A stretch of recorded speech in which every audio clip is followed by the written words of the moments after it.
Open or across an ocean and the first surprise is physical. Your request usually does not rise toward a satellite. It dives toward a coastal landing station, enters a glass fiber, and crosses the seabed as pulses of light. More than 99% of international data exchange rides this hidden network beneath the sea. The internet feels wireless because the final meters may be Wi-Fi or mobile radio, but the long middle is overwhelmingly wired. That wire is not one global cord. It is a mesh of more than 500 active and planned cable systems. Each route joins terrestrial networks at landing stations, so the ocean segment is one part of a much larger path. Satellites still matter for mobility, remote places, broadcasting, and resilience. The mistake is treating them as the internet's main freight lane. For routine international traffic, cables combine enormous capacity with planned routes between the places where networks already meet. The useful comparison is not old technology versus new technology, but different tools assigned to different jobs. Inside the cable, data is encoded onto light traveling through extremely thin optical fibers. Multiple wavelengths can share a fiber, turning one strand into many parallel optical channels. Capacity comes from optical engineering and terminal equipment, not from making the cable physically enormous. A deep ocean cable can be surprisingly slim because its central job is protecting fibers and carrying power, not resisting anchors. Around the glass are protective layers designed for pressure, water, chemistry, handling, and long service under the sea. Near shore, where fishing and anchors are more likely, the design can add armor and other protection appropriate to the route. Light does not cross an ocean untouched. Over distance, the signal weakens and its shape can distort. Engineers divide the route into elementary cable sections between terminals, repeaters, or branching equipment.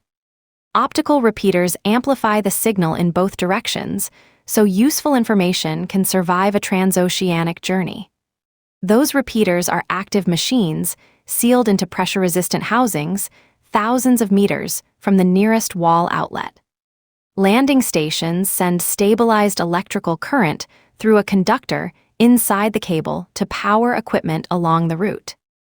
The same slender system therefore carries optical information and the electrical energy that keeps its amplifiers alive.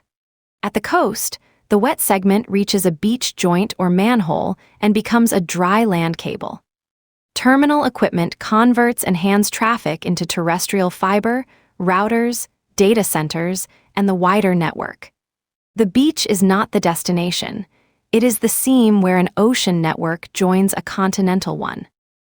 Before any ship loads cable, planners study where the system should land and which seabed route it should follow. They balance distance and latency against hazards, permits, landing access, future demand, and the need for independent alternatives. Because a cable may serve for about 2 decades, the route is a wager on traffic that will exist years after construction begins. The deep ocean is harsh, but it is often the quieter part of the route because anchors and most fishing activity stay shallower.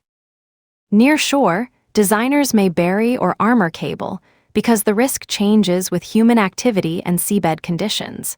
There is no single strongest cable.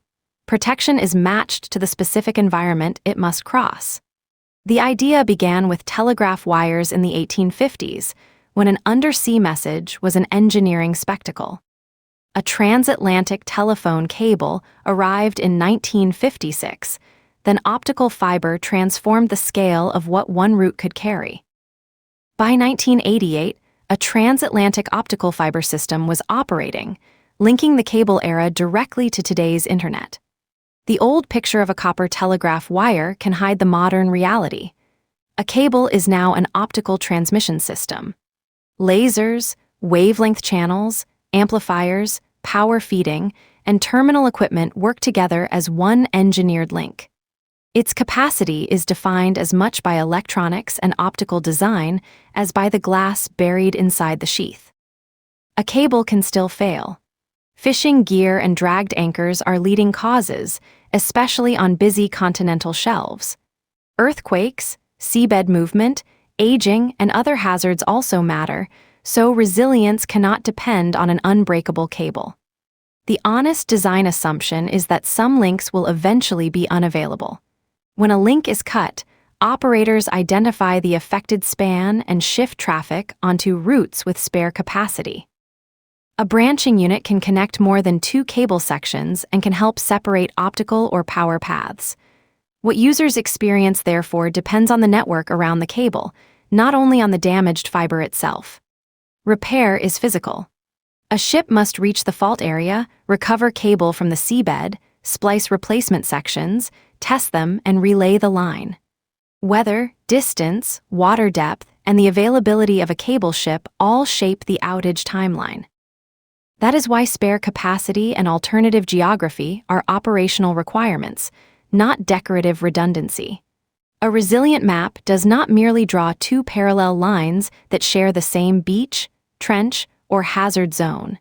It seeks routes and landing points whose failures are less likely to happen together. Software can then redirect traffic, but software only helps because another physical path already exists. This is also why satellites and cables are complements. Radio links can reach places a shore landing cannot. Cables carry the main international load. Satellites add reach, mobility, and another kind of resilience. A robust global network is layered rather than dependent on one supposedly perfect technology. So why does most international internet traffic travel under the ocean?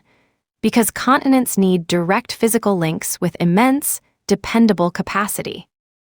Optical fiber provides the information path, repeaters preserve it, a conductor powers it, protective layers keep it serviceable. Landing stations join sea to land, while diverse routes make a single break survivable. The cloud is not floating above us. Its longest streets are glass threads resting in darkness on the ocean floor. Every video call, search, and database request depends on decisions about physics, geography, power, protection, and repair.